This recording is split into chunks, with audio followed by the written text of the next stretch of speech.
Hi, my name is Andrew Kendall. I'm with Plumb Masters.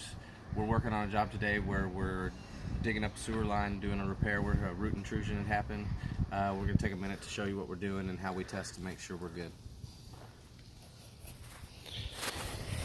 So this is the guy that broke.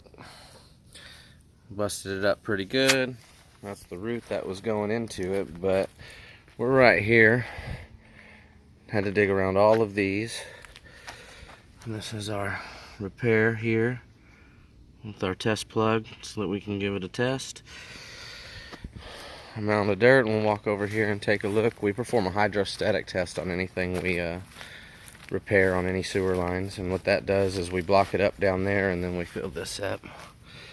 You can see it's full of water and holding good. So that's what we're up to today. If you like our channel or need more plumbing tips, we do a lot of that. Just let us know.